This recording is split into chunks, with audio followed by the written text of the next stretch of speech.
Greetings.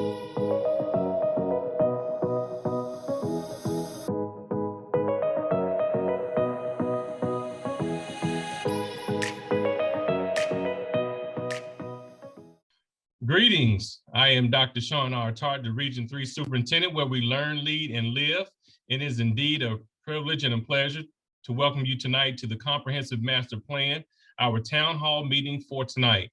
We are happy that you have joined us for this very important event, and we certainly want to thank all of our principals who are also online from Region 3 as well. Tonight, as we discuss the Comprehensive Master Plan and field questions, we are open to your feedback, and we are certainly receptive to all that you have to share and offer. At this time, we look forward to your partnership, and we will present Superintendent Ms. Cheryl Watson-Harris at this time to bring greetings. Ms. Watson-Harris.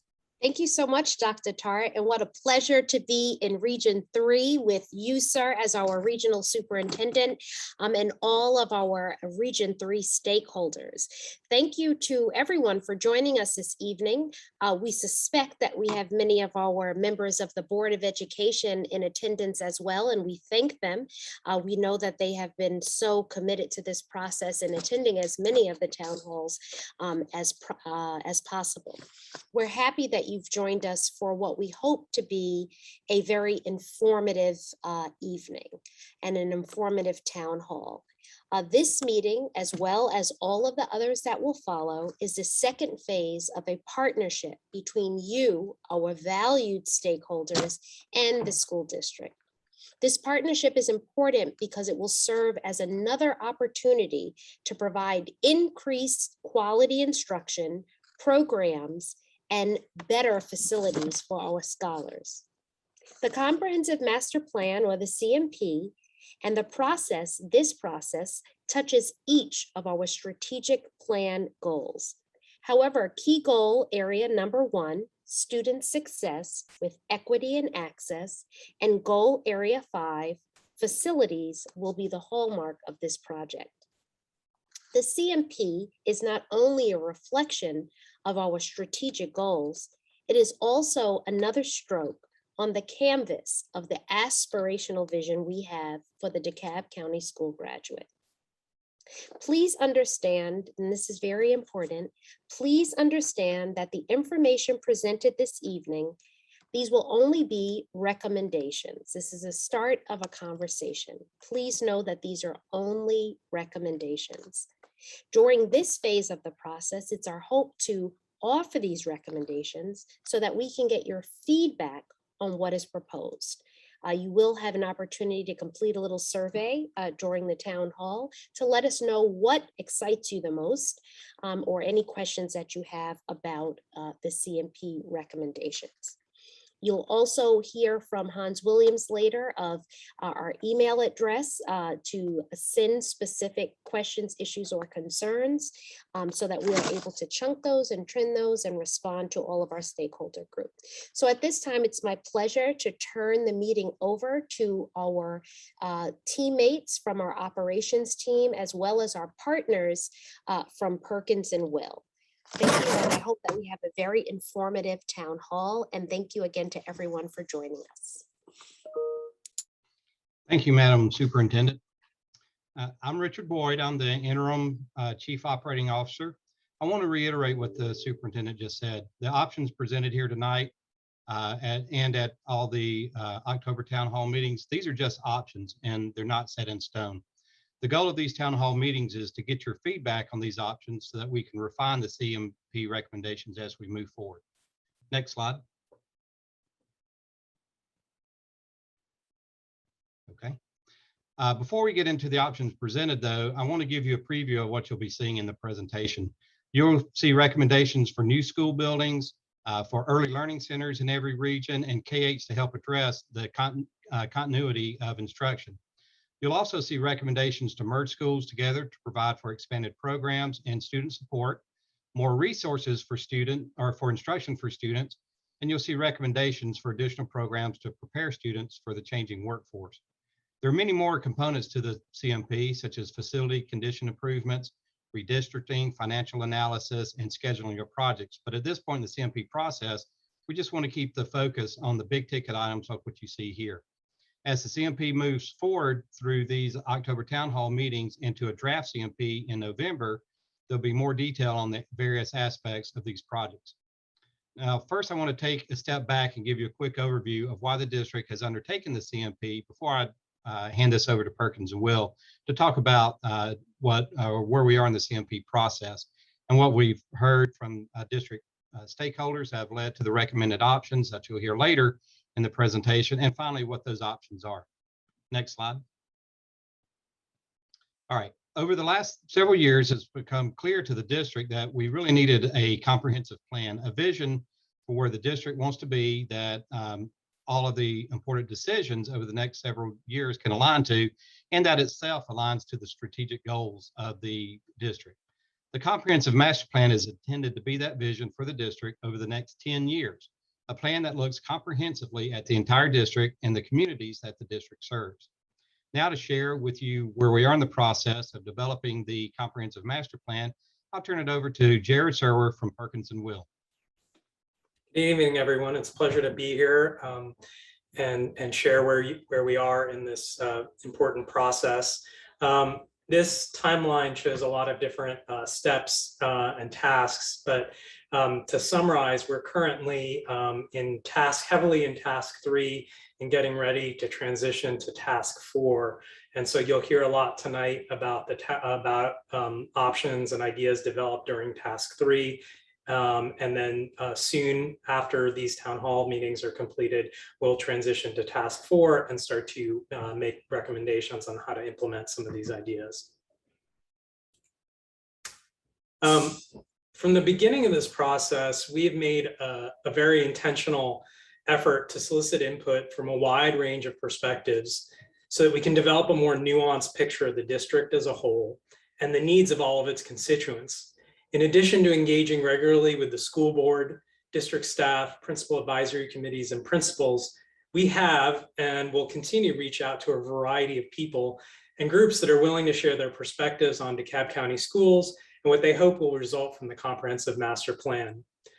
We've built a robust network of champions throughout the county that we can rely on for the duration of this process. But if you belong to an organization or a group that hasn't spoken to us and that you feel has a valuable perspective to share, please do reach out. These conversations are ongoing and we truly value your feedback. All we ask in return is that you help us get the word out about the CMP so that we can make sure that the master plan reflects the needs of the entire district.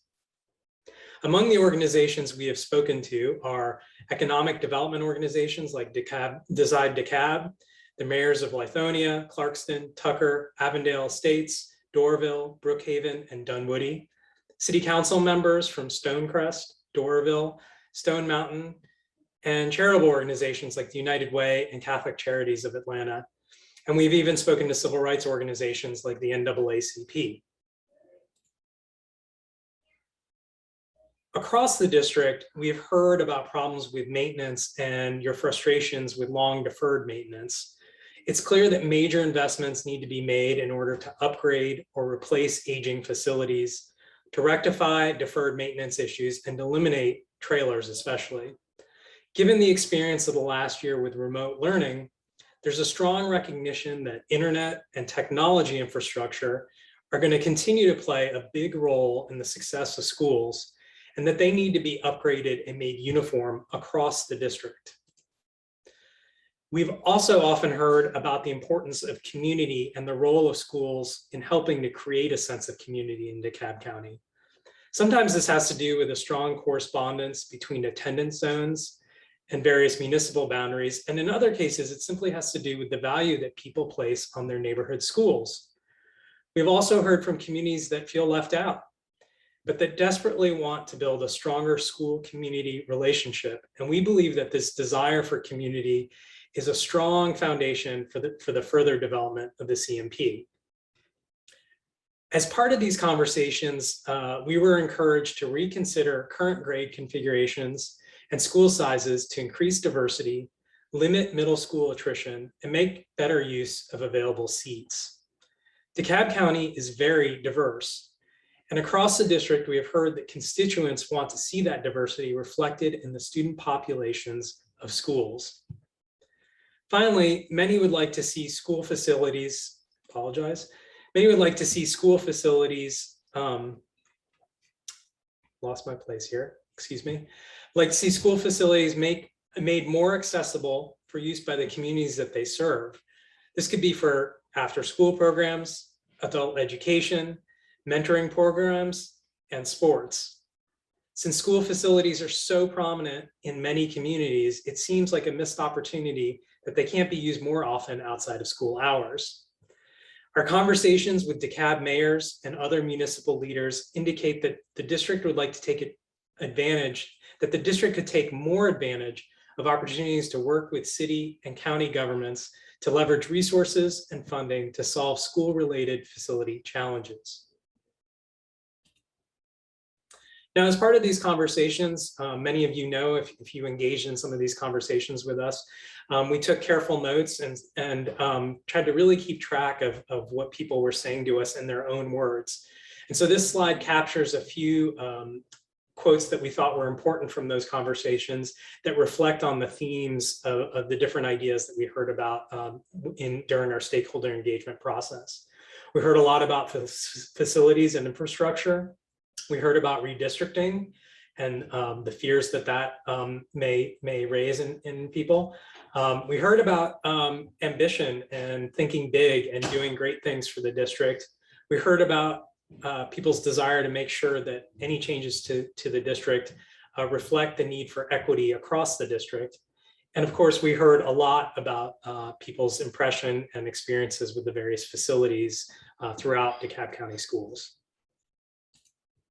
With that, I'll hand it over to Stephen Brown, my colleague at Perkins & Will, who's going to speak to you about the assessment process. Thank you, Jared. I'd like to provide everyone with an update on the assessment data. Within the last 2 weeks, updated versions of the draft reports have been published on the CMP website. These include FCAs, ESAs, school capacity, and inventory of special programs. I'd like to thank all community stakeholders, regional maintenance staff, school principals, and PACs for their invaluable input throughout this process. As stated here, these reports will remain in draft form until the final comprehensive master plan has been issued. If you haven't seen these reports, you can access them here on this link provided, as well as this presentation, which also can be downloaded from the main page of the comprehensive master plan. We've also put a link to this presentation in the chat as well. Next slide. Regarding the updated FCA reports, we just want to reiterate that these are part of our QA/QC process. They incorporate feedback from all the stakeholders, and they've been reviewed by the CMP team and the district. As you look at the updated reports, you'll see changes in the scores, but overall across the district, averages have remained relatively the same. Schools that were in poor condition regarding the scores are still the same, and those that are targeted for upgrades remain as well. Next slide. And with the updated FCA scores, we've created this simple kind of graphic just to show you the averages by cluster and region so you can get an overall perspective on facilities across the district. Since the last issue of the draft FCAs, scoring averages across the district vary by plus or minus 5 points. As we present the options developments tonight, please note that while these reports are important, the FCAs are only one component in a list of many that will inform a prioritized list of needs for facilities across the district. And now I'd like to turn it over to my colleague, Barbara Crum, who will present the recommended options. Thank you, Stephen. Next slide, please, Jared. And let me reiterate what some of my colleagues have said. Thank you all so much for all your input throughout the last 8 months. We've had a wonderful time talking to PACs, principals, community leaders, all of the people Jared alluded to. And it's really given us a wonderful sort of picture of the district. And let me say a couple other things to reiterate what the superintendent said. This is a long-range plan. It is recommendations. We want your input. We value your input all along. And we really want this to reflect the input of the district. Remember, it is a 2031 plan. Nothing we are putting out here is going to happen tomorrow. Even if you said to start designing something, you know, it takes 9 months to a year to design something, and then it takes anywhere between 18 months and 24 months or even more to build a building. So you're talking 2-3 years out. So basically know that nothing is going to change tomorrow. However, let me say something that the superintendent, that the chairman of the board said to me early on. She said, Barbara, change is hard. This is going to be a hard process. And it's hard for everybody, but I think it's important we all remember change is hard and look at, everybody has to change a little bit in this. Next slide, please. The other sort of sentence that was said to us, or feeling that was continually brought up, was that everybody gets something, but no one gets everything. It is a big district and we really want to make it better for everyone. And we're trying to be very equitable across the district in our recommendations. So whoever said to me early on, everyone gets something, but no one gets everything, it really struck with me in trying to be equitable across all of our recommendations. Next one, please. And so with that, I say to you all, think big. We really want the district to really look different in 2031. We want to have solved the problems of overcrowding and underutilization with seats and solve the problems of facilities that are not in good condition. So we really want to have all of those issues that are so pressing today to be solved within the next 10 years. So think big and go down this road with us, please. Thank you. Next one. So really the goals of the master plan, as I sort of alluded to there, are really dealing with the overcrowding, schools that are going to be over 100% utilized in 2031, schools that will be underutilized, where the seats will be only 70% or less full in 2031, schools where the facility condition scores are low, schools that have a score below 60%. And then the other two things at the top, let me reiterate it to you again, we heard so much about neighborhood schools and how involved communities are in their neighborhood schools. And the counter to that was we also heard how expensive it is to keep small schools open. So we really want to be sensitive to both keeping neighborhood schools where we can and being sensitive to costs. And really, as someone said during our sort of stakeholder engagement, we should be spending money on instruction and not maintaining small buildings that are in bad condition. So taking money from upkeep of bad facilities and spend it on instruction and expand program. So as you see, one of the biggest things we want to do is really maximize DeKalb County's resources and spend it on program. The other thing I think that Richard alluded to in the first slide was we had a lot of conversation about different grade configurations. And one of the things that came out was many parents said to us that there's an attrition rate at middle school, that the elementary schools are very strong and the high schools are very strong, but we seem to lose kids in the middle school years. And so we were asked to look at different grade configurations. And we did some studying and looked around and got some input from the superintendent and other people in the district who had worked in K-8s. And it seemed that K-8s really offered a very nice solution of keeping some children all the way through 6th grade, 7th grade, 8th grade. And they stayed with the same social workers, the same counselors, the same teachers. And there was a continuousness of instruction. And therefore those kids really stayed in school. So we said, let's look at those. We also had some empty seats where we could do this. So it became a win-win. And you'll see as I go through some of the places where we might suggest looking at K-8s. Next slide, please. So in looking at that, those were, as I say, the big overreaching goals of the master plan. And we looked at both qualitative and quantitative input to sort of come up with our recommendations.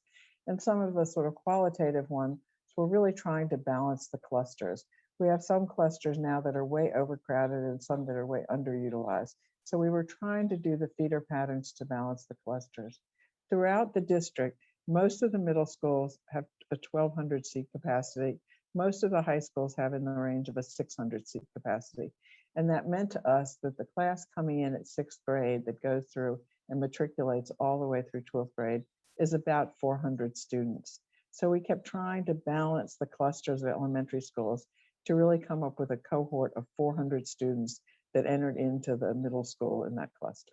So that was a driver, as a sort of soft drivers we began to work around looking at clusters and looking at feeder patterns. Next one, please. But we realized even in looking at those feeder patterns and trying to balance them out, that the district is so big that we just had to accept some geographic discrepancies. There's no way we can move all of the correct kids in the overcrowded population, the overcrowded areas to the underutilized seats. It's just the distance is too far. So we just said we have to accept that. We have to align the population with seats within reason. Next one, please. And then, as I said to you, we really looked at, how do you balance the neighborhood schools and the fiscal responsibility? And so we realized that money being spent on buildings rather than on instruction.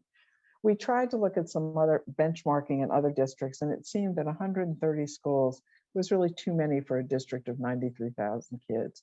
And that the fact that the district has a lot of small schools and underutilized facilities brought us to recommending some mergers of some schools. Of course, you realize the cost savings from consolidated services. You have fewer cafeterias, the transportation routes are reduced, so there's savings there. And the thing that really stuck out to us as we went through, yes, these are savings, but the most important thing was the improvement in programs and instruction. When you have the 900 seat elementary school versus a 300, 400 seat elementary school, you really get more support people. You get more assistant principals, you get more social workers, as I said, counselors. So it really enhances the counseling and the support for students.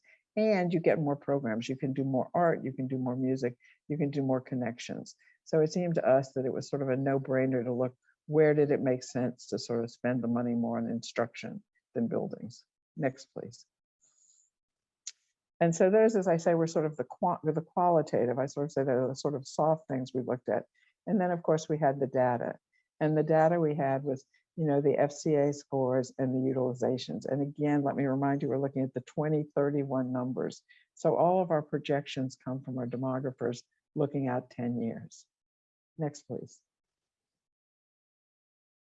And so I thought these maps were really informative. These are maps from our demographer that just very quickly and very easily sort of show you where the real schools in poor condition are. And you can see they're sort of spread throughout the district. It does seem that there's a proclivity of them in region 2, but basically they're spread throughout the district, and they're mostly in the elementary schools where you see those schools that have scores under 60 on the FCAs. Next, please. I have included a list here, and although you probably can't read this here, it will be on the website and you can make it bigger and see it, but it really says that some of the schools that really need to be dealt with first, that are really on poor condition, are Jolly Elementary, Idlewood, and Stoneview were among the 3 that really were in poor condition. And some of them have overcrowding issues also, so that really made us think about those. And then we worked our way down the list and planned to really deal with all of those, either go in and do a major renovation or replace them. Next one, please. Similarly, I think this map is very telling. This map is really, shows you right away the schools that will be over 100% utilized. It'll be overcrowded in 2031, and where the underutilized seats will be. So you can see where our benchmarks, again, as I said before, under 70% filled seats and over 100%. So you can see the red. And most of the really overcrowding is in District 1 and District 2. There's some sort of in District 4 there, but it's mostly in District 1 and 2. So we thought those are where we really need to deal with immediately. Next one, please. And again, I'm not sure that you can really read this here, but it will be on the website, and you can see the schools that really have the forecast for the most overcrowding and the schools that really will be underutilized in 2031. Next one, please. And I thought these maps are very telling. These come from our demographer. And again, they're just sort of a composite of everything that all of his numbers and all of his forecasting. And it shows on the left-hand side, first the elementary schools, and then the middle schools, and then the high schools. And the red and the deep purple really are the overcrowding. The green and the really dark green is the real underutilization. And I think it's interesting, the sort of overcrowding and underutilization is pretty spread out in the elementaries, but when you get to the middles and the highs, you really see that overcrowding in District 1 and District 2. Next, please. And so I'm going to take you through first big ideas. I also have broken it down by region, but I think what we really looked at was what are the big ideas that we really would recommend hitting first. And again, they deal with the overcrowding and underutilization and condition.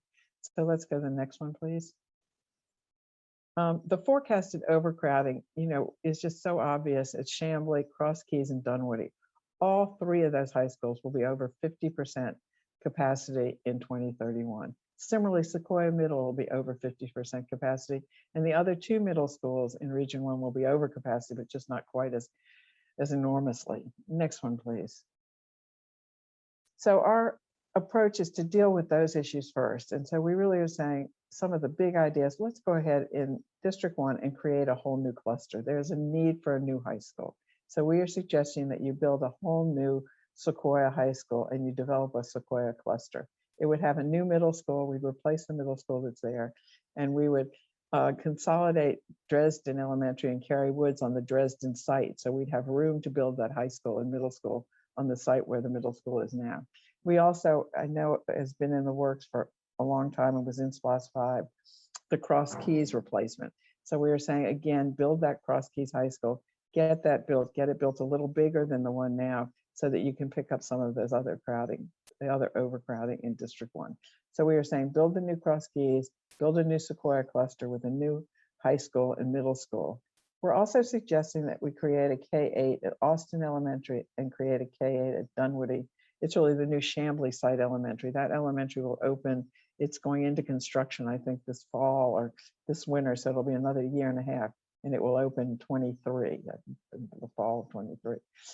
Anyway, both of those are projected to have empty seats. And it seemed to us that instead of having to build middle school seats at Chambly and Peachtree Middle, both of which are overcrowded, if we could take some of those children and keep them as a 6th grade, a 7th grade, and an 8th grade cohort at Austin and at the Shallowford Site Elementary, then we don't have to immediately build those middle school classrooms. We've got seats, let's use them. It's a win-win.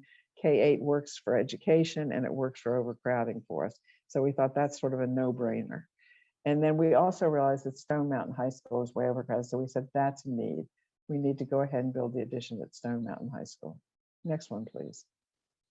So as I said, that's sort of that first slide really addressed the major overcrowding that we see now and will only get worse in the next 10 years.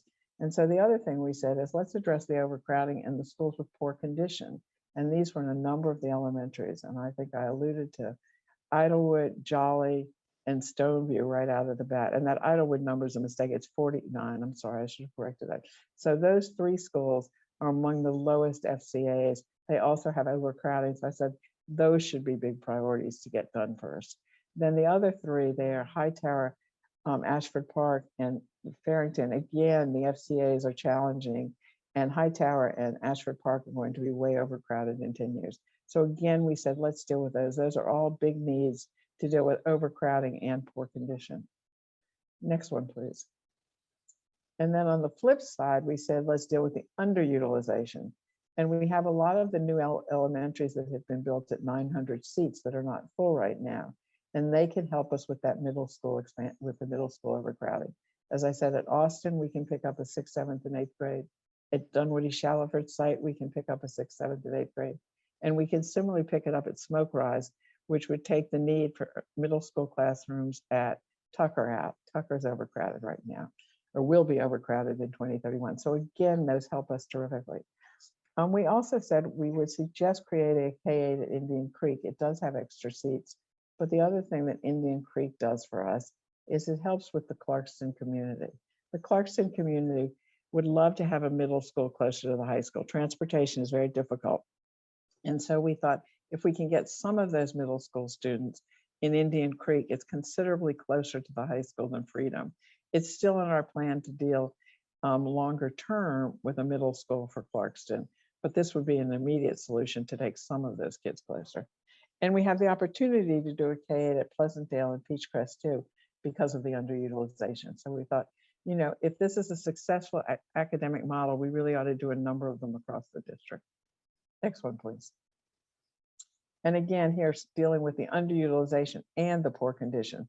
And this is the one where we got to the point, as hard as this is, and I have heard you all, and I really am so sympathetic to the neighborhood schools. And I honestly feel, having talked to a number of the principals and the PACs at the schools that are 900 students, they still feel like neighborhood schools. They still have wonderful PACs and wonderful parent committees and lots of involvement for the parents. So I think we're not losing anything by merging these populations, and we're saving a great deal of money and could it put it back into programs in the 900 student school. And again, these are not happening overnight. These are longer range suggestions, but long-term, it seems to be the right, smart thing to do for the whole district. And we would not be closing any of these schools. We're suggesting looking at early learning centers. And we would be looking at early learning centers, perhaps at Allgood or other things that the district needs. So we're not coming in here and saying we're closing schools. We're saying we're merging those populations into a new, bigger school, and we'll find another use for the buildings from which we're moving children. Next one, please. And there were some priorities projects that sort of came through that weren't really driven totally by data, but they weren't totally driven by the facility condition scores or the utilization scores. And there were different reasons, but I thought they were very valid. There was a conversation at Druid Hills High School about the fact that those students, those high school students, go to school in an elementary school building that's really way too small for them. The classes, they can't do what they want to do academically in those classes. So it's not a capacity issue, it's a programmatic issue. So we suggested going ahead and taking that elementary school down, rebuilding it, and really doing whatever renovations are necessary at the old building. Similarly, there was a conversation about merging Stone Mill and Stone Mountain elementary schools. They serve a population that's very mobile, and we thought kids are always pulled out of school, or often pulled out of school in the middle of the year and move from elementary to elementary. And we thought if we could put those together and build a bigger elementary school with a much bigger catchment area, then as families move, they don't have to move their children. They're still in the same catchment area. And we think that's much better for the children because they don't lose instructional time and they don't lose getting into a new school during the middle of the year. So that was a big driver for us. And then, as I think I mentioned before, getting a middle school near Clarkson. And we are still, that's kind of out there right now. We'd like to find a site. If we couldn't find a site, we certainly could build both the high school and the middle school on the Clarkson High School site. It would be very dense. We're sort of thinking, is that the best solution, or could we find a piece of property near there? But we definitely feel like part of the plan is to find a place to put the Clarkson Middle School near the high school. Next, please. And in terms of school choice, we had a tremendous amount of conversation about school choice. And I think one of the things we heard loud and clear is, let's strive to put high achiever programs in all schools. Let's really strive to let everybody have access to high achiever programs. So that we put out there as a long-term goal for the district. But in terms of short-term goals, there was lots of conversation about the Performing Arts Academy, where we should locate it, how we should enlarge it. And we are suggesting you build a new Performing Arts Academy at Avondale, at the Avondale High School site, where the building is now. But replace that building. It's a big site. You have room to add theaters into a program. You have room for parking. So it seemed like the right place. It also is very accessible across the district. And we talked about that being a much bigger high school. You know, we're sort of in the conversation of, is it K-12? Is it 8-12? Is it, you know, 6-12? Is it high school? But no matter what, there was conversation about having it available for much more than 400 high school kids. So we're looking at the high school part of being, you know, 1,200, 1,600, something, you know, a much bigger high school. And then two of the other ideas we came up with, we heard a lot of conversation from parents about career tech education. And that it's great, you know, that it's spread out, but it would be great to have a real center and really expand the programs. So we are suggesting that we really build a career tech, well, we create a career tech academy at McNair High School. And the reason we ended up suggesting it at McNair is McNair is a big site, and we could add some real high bay spaces if we wanted to do more automotive, if we want to do aviation, any kind of mechanical engineering, any of that kind of stuff. We have the space there to add on to that high school and really add some high bay space for, you know, in manufacturing, any kind of sort of big space studies. The other sort of program that we're seeing in a number of high schools we're doing is cyber technology. There are a tremendous amount of jobs in cybersecurity and cyber technology, and we're seeing sort of STEM programs in some ways moving to these cyber technology and engineering programs. So we are suggesting again of creating an academy with cyber technology and engineering as its main focus. And again, we thought Towers High School was a good location. It is accessible from throughout the district, and we just thought that school would be a great place to put the cyber technology and engineering academy. And we heard lots of conversation from the parents from Wadsworth, particularly, and somewhat from Kittredge, of expanding those schools to 4th through 8th grade. Right now, as you know, they're 4th through 6th, and those 6th graders are going into middle school in the middle year, and that's hard. It would be easier if we took it through 8th grade and those kids all went into high school at 9th grade. So those were sort of the expanded school choice ideas. Next one, please. And we were looking at, one of the things we looked at is the early learning academies. We talked with the people who are running the early learning academy in Region 7, and it's terribly successful. And they have lots of people trying to get in. They have a long waiting list. And we realized this would be great if we could put this throughout the district. And I think that, you know, they're looking at how you would fund these. And I know that's a lot of questions we've gotten, but big ideas. In the next 10 years, we'd love to see more early learning centers throughout the district. And as we begin to consolidate some schools and begin to redistrict and recluster a bit, schools will become available. And these don't necessarily have to be the ones. Our point is we would love to see one as soon as possible in each region so that everybody has an opportunity to really begin to go to an early learning academy. And as you see at the bottom, I said again, you know, as other schools become open, other places, we certainly could look at early learning academies or early learning centers at any of those buildings. Next one, please. And so just briefly taking you through sort of by region as we break this down, I took you through sort of the big ideas, and I think you understand the priorities really dealing with the overcrowding and dealing with the underutilization and the condition of buildings. But now we sort of looked at it by what are we doing per region. Next one, please. And this gets a little repetitive. The only thing I think that's on this slide that I hadn't mentioned before was really we looked in trying to balance out the clusters, moving Hightower and the new Chambly, the new Dunwoody Chambly School at the Shallowford site to the Chambly cluster. And that's sort of trying to move south, children south, and taking the heat off Dunwoody High School. That cluster is just so crowded with all of those elementaries feeding into the middles, feeding into that high school. And then similarly moving Ashford Park southward and moving it to the Cross Keys cluster. Again, it's trying to move that population so those high schools are not so crowded. And then we suggested, as I said, building the new Sequoia High School. And the feeders for that we're suggesting would be Cary Reynolds, Doraville, United, Dresden, and Oak Cliff would be feeders into that cluster.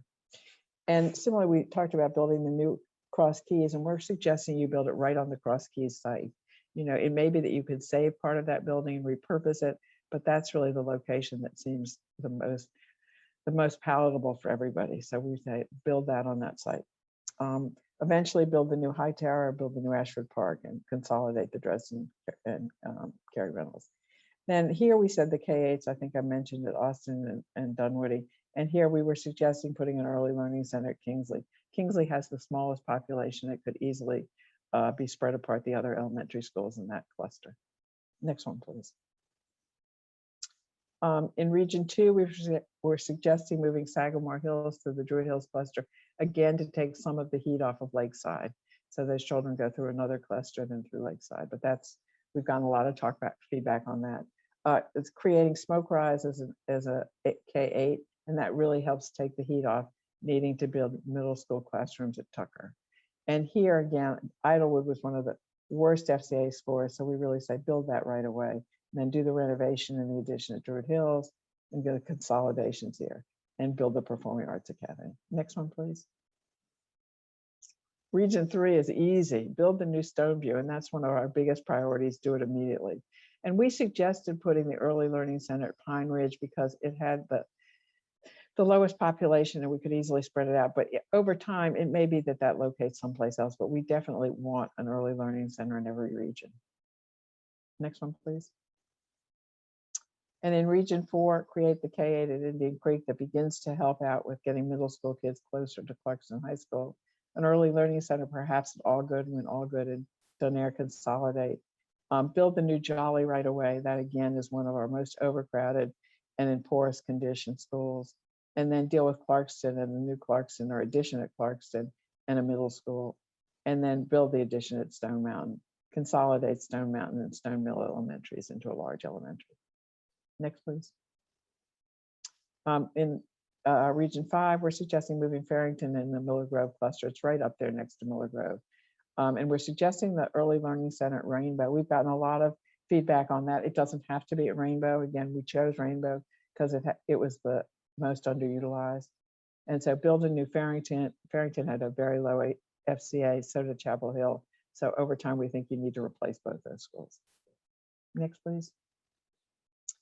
And in Region 6, the Early Learning Center at Tony, again, it was because Tony had the smallest population right now. Again, we could look at something else. And again, we're trying to do K-8s and let every region sort of have a K-8 and see, try it, test it out, see if it's successful.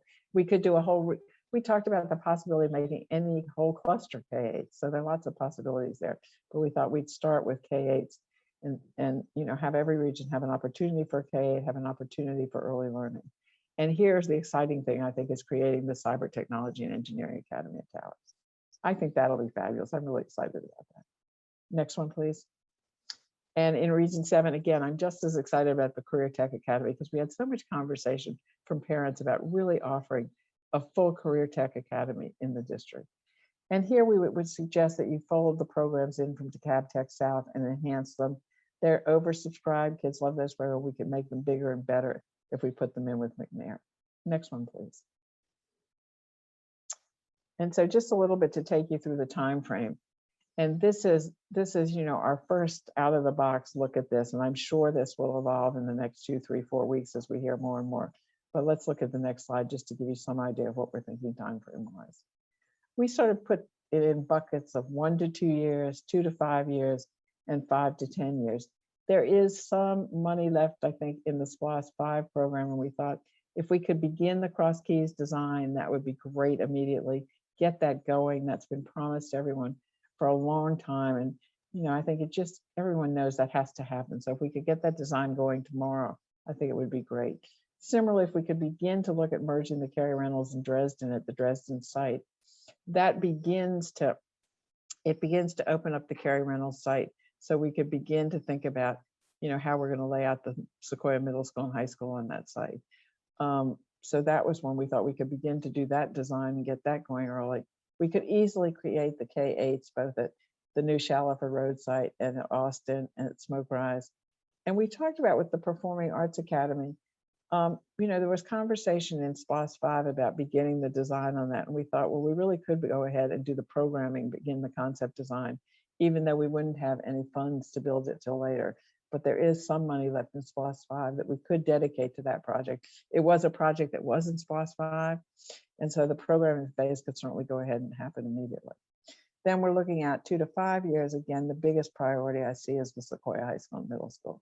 There are 42 trailers at Sequoia Middle School. We need to replace them and give them a good middle school. The Druid Hills project, the Clarkston Middle School, begin to look at where we could put that middle school and begin to really address that issue. And then the 3 elementaries that are in the worst condition, I would recommend doing as soon as possible: Idlewood, Jolly, and Stoneview. And then if we could go ahead and do some of the mergers and begin to get those kids in bigger, better schools, and then some of the early learning centers. And then I think the other thing I had on here is could we begin to look at those career techs? Could we put the Career Tech Academy, create that? Could we create the cyber technology? And then begin to think about doing the final design and build the Performing Arts Academy. And then the other projects, and as I say to you, as I hear more and more, these will probably move back and forth. But then the ones that would be out a little further out would be the Cross Keys Middle, because we might not need it immediately if we can do some of those K-8s and take some of that population back into those empty seats. The addition and renovation at Stone Mountain, the other elementaries that we do need to do, but they may not be as pressing. And then the other merger of Midville and Livesey, and the other early learning centers as some of these buildings get vacated. And next, please. One of the other things, let me just say real quick, in the 1 to 2 years was absolutely the thing that drove the whole master plan, was the condition of so many of these schools. And we said, you've got to fix the HVAC systems and the roofs immediately. So we said, what's going on with the district right now? And you'll see on the next slide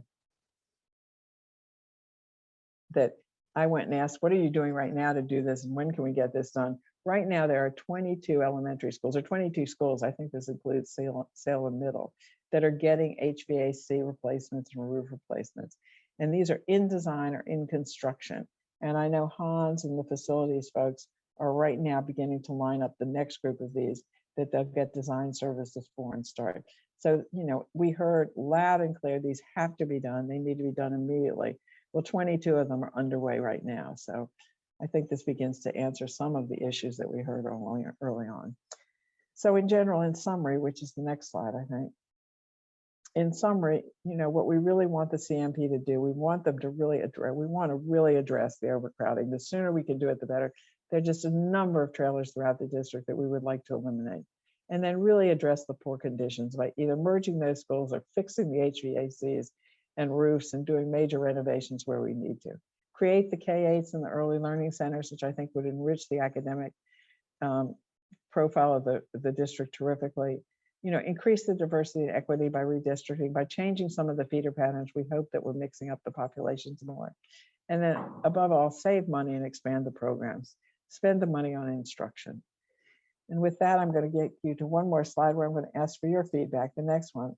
We put a lot of stuff out here. We'd love to hear feedback from you. We'd love to know what you think is exciting. We'd love to know what appeals to you, the early learning centers, the K-8s, the Performing Arts Academy, the Career Tech Academy, the Cyber Technology Academy, or anything else. We want to know, what have you heard that really is exciting that you really want to see happen immediately?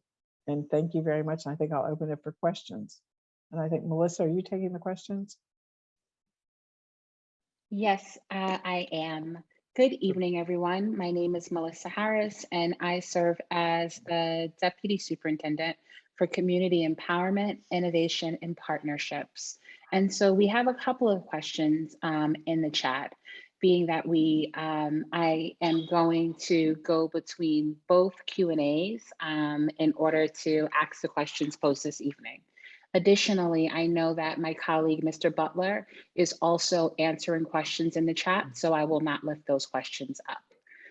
The first question comes from Mr. Hammonds. Do the enrollment projections take into account the 2020 census? I saw an article that said the Stonecrest area had the largest growth and population in the metro area. How does this translate to school population growth? Is that me? This is the one I usually make Hans do, but since Hans isn't here, I'll have to do it. Hans can answer this better than I can, but certainly our demographers, who are very well known and do this for school systems throughout the country, look at the census, they look at home starts, they look at birth rates and everything else. So I would be confident that they've looked at this census. But I want Hans to answer that for sure. Okay, we'll send an answer out from Hans. So Mr. Hammonds, the other thing, thank you so much, Ms. Crum. The other thing is we will post some of these answers later. So to Ms. Crum's point, we'll definitely make sure that you have a clear answer there. The next question, are the projected overcrowding shown on the maps in District 1 and 2 caused by families moving to the area due to the perception that the quality of education delivered is better than in other areas? You want to answer that, Melissa? I could. Superintendent, you're on. Go ahead. Yes, that's the right one. Go for it, Ms. Harris. Oh, okay. Yeah, I'll jump no in problem. if you like.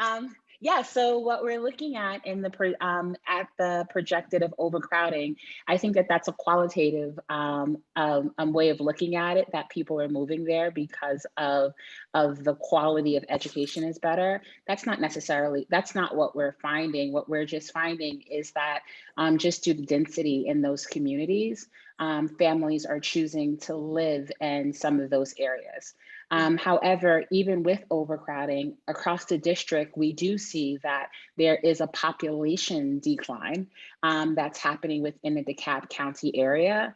And again, that just relates to a number of factors. Superintendent, did you want to add in?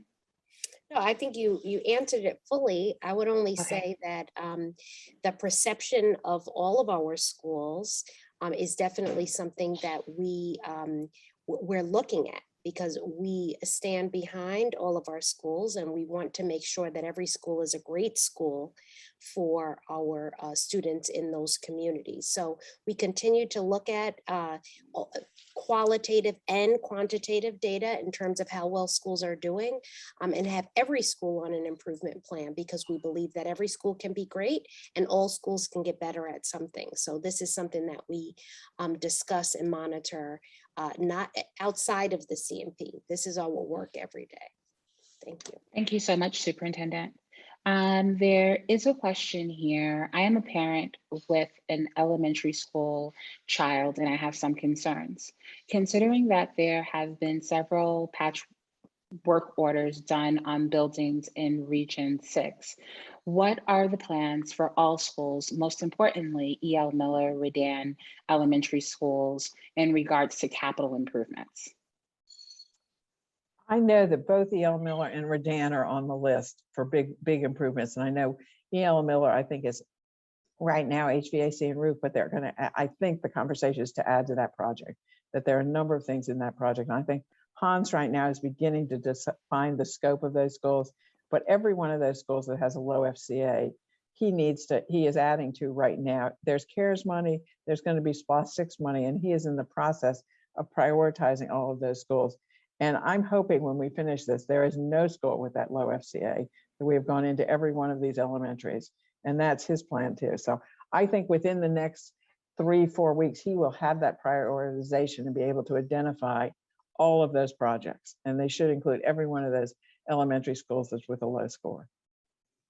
Thank you so much, Ms. Crum. So jumping over to the chat, and this actually may be Mr. Boyd. I am a parent at Rock Chapel Elementary School. Is additional parking spaces part of Rock Chapel's management plan? I was just looking that up, and I do not see Rock Chapel included in that. So that's something that we'll need to look into Okay. to see what we can do about that. Thank you. From Ms. Mason, I love the idea of the K-8 schools. Is there a plan for one of those schools in District 3, Region 3? If there's not, we certainly should do it. I was hoping that we had one everywhere. If we don't, we need to definitely do it. All right, thank you so much. Go ahead, Barbara. I was going to say, and part of the conversation is, I don't know if it's District 3 or not, but Hans and I were looking at, the idea of maybe taking one cluster and making the whole cluster K-8, and it may be that Region 3 is the right one to do it in. So one of the clusters in Region 3. So again, I think we'll come back to you and find if the parents are enthusiastic about this, we'd love to suggest it as a cluster model. Well, from Ms. Walker in the chat, she says, yes, that would be awesome. Oh, great. So jumping over to Ms. Green, is there a long-term plan for schools that scored in the low FCAs in the 60s? Again, I think, we will begin to look at those ones that are, yes, in the 60s, because they're in poor condition too. And I think some of the ones I showed were in the 60s. So yes. When we need to fix all the scores all the schools you told us were in terrible condition, there's no question. Thank you so much. Does HVAC improvement for Rock Chapel include the kitchen? That's a Richard question. Yeah, we'll have to look into that and see what the full scope is. We'll have the architect go through and make recommendations as to what needs to be replaced, what needs to be added, etc. Thank you so much.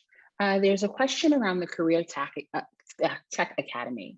How would a Career Tech Academy differ from a great CTAE program that's already available in every high school? How would it differ from a huge careers pathway program at Arabia Mountain? And I'm happy to take a stab at answering that question. And so with the proposal for Career Tech Academy, that would be a program that that we would apply to from the state. There are only 51 Career Tech Academies within the state of Georgia. To open up a Career Tech Academy, we would have to bring together technical colleges, businesses, and community leaders to create a proposal for what this school would look like. True community partnership in order to create a new design. There's a special funding source and a community of practice with other districts in the state of Georgia that would fall within the Career Tech Academy. And so this would be in addition to an already strong pipeline of great schools here within the community. And again, there is some feedback in the chat as well around the positive factors around career tech academies. So jumping, what's going to happen to District 3? It does not look like money is going to be spent within, let me change this around if you don't mind, Ms. Tammy. What's going to happen in Region 3? It does not look as if money is being spent over here. Am I correct? So there's a question about how robust the plan is for Region 3 in comparison to the other regions. This is the whole thing of think big and think across the whole district, because Region 3, again, the needs were not as great. There's not as much overcrowding. And quite frankly, a lot of those schools have been added to. Arabian Mountain was built. There's a big addition at Redan. There's a number of schools there. I think that if we looked at the past few years, a number of them have been added to. I'm trying to think if Stevenson was added to, I'm not sure. But basically, the bottom line was there wasn't as much need. And that's really, all we can do is look at the facts of where the FCAs are driving the needs and where the overcrowding and underutilization are driving the needs. Certainly Stoneview was a huge need. And so we jumped on that one immediately. Thank you. Ms. Tennille, I see your question in there around the PowerPoint, and I'm certain that one of my colleagues will put the link in the chat to where you can find the presentation on the website. Mrs. Crum, could you talk a little bit more about high achiever schools? You mentioned it within the presentation, and Dr. Bolton is asking around how are schools qualified as high achievers? And then I can speak to the specialization programs. Yes, this one I'm probably going to beg off to you too, Ms. Harris, because you've got this. Basically, what I was trying to reiterate there is we heard across the district from parents that they wanted more of the high achiever programs accessible to everybody. And they talked about being able to have, more APs in the high schools, more classes that they have at some of the gifted schools and everything else, and just have more access and equity to those kinds of programs, and that they didn't like the idea that they're just in one or two places. So I think our challenge, and one of the things I would say in the master plan, is we weren't able to deal with that question totally. And I think it takes a lot of community input and a lot of conversation that Ms. Harris knows and is good at, to begin to look at how you do this honestly. And my recommendation is that the district really look at school choice and look at how to make it equitable. And so we'll put that in there. We heard very loudly the desire to make it equitable and the desire to have it available to everybody. I just can't figure out how to do it in the next 2 weeks. So. Thank you so much, Ms. Crum. And I would just only add that, as we look at the vision of a DeKalb County graduate, of course, we're looking at how do we ensure that all scholars can succeed at high levels in all schools. And so I guarantee you that there's conversation that will happen over the next school year and into next year with your regional superintendent, your principals, and others around how could we ensure that we're adding the programs to the schools that you as parents and community members would want to see. There's a question here from Mrs. Noble Jackson. Is there a plan for DCSD in the county to build a center to house DeKalb programs such as graduation? This is always an interesting conversation because we always, everybody wants to build a performing arts center that has a space big enough to do it, but it's a space that only gets used, a few times a year, and it's an expensive space. So we go through the numbers of times we've done this with other districts. We go through this sort of program. We just went through it at Morrow High School in Clayton County, where we started out building an 8,000 seat, gymnasium. And as the money came in and everything came in, we ended up with a typical high school gym of 2,000 seats. So it's basically everybody's wish always, but it's not terrifically economical. And I know the superintendent may chime in that the way to do that kind of program is really to partner with the governments, with the city governments and the county governments, and really have a partnership and develop a facility that is used much more than just for graduation. Thank you so much, Ms. Crum. Ms. Pierce, good evening, Board Member Pierce. I see you in the chat. And so what Ms. Pierce lifted up was based on what I described earlier around the State Career Academy program. Would it be better to call it Career and Technical Academy? And yeah, we're shaking our heads and saying definitely this is going to be something that will be a community-led process. And there is an opportunity to call it Career and Technical Academy. Okay, just going through the chat a little bit more to see if we have other questions that's specific to Region 3 to lift up right now. Right. Superintendent, were you weighing in? No, we're just a little over Okay. 7. I want to make sure that any Region 3 questions though are answered before we break. So did you Yep. see any more? Yeah, I think I have covered it. Well, okay, one more. We need career-ready programs in Region 3. And so definitely, I thank you for that, and your feedback is noted. And so with that, there are a couple of other questions in the chat, and I'm certain that we can get back to those community stakeholders directly on their questions. Superintendent, would you like to close us out?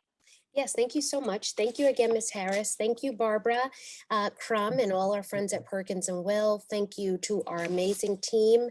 You should know that getting your feedback is so important to us. So we've been in many, many, many town halls, and we appreciate everyone's attendance and feedback. Thank you to Dr. Sean Tart for his leadership as the Region 3 superintendent, and to all of our parents and stakeholders, partners. We have many partners that were here with us this evening. And as always, thank you to our Board of Education for their support and their guidance and leadership. Please know again that we're hosting one of these town halls for each region. We want to make sure that we use the limited time that we have to respond to the stakeholders from that region, but we will respond to all of the questions that have been put into the chat, and to make sure that those are reflected on our CMP webpage. So we look forward, if you've heard some things that are interesting to you, if you want to join us at future town hall meetings, please do. Please make sure that you use that CMP email list to respond. We're looking at that. We're chunking, finding trends, and please also just complete the survey from Perkins and Will to let us know what you're most excited about. But I'm excited that so many people are excited about the K-8s and about the art school, and all of the other wonderful things that we have coming our way as we build the future. So thanks so much and have a great evening, everyone. Thank you so much. Good night.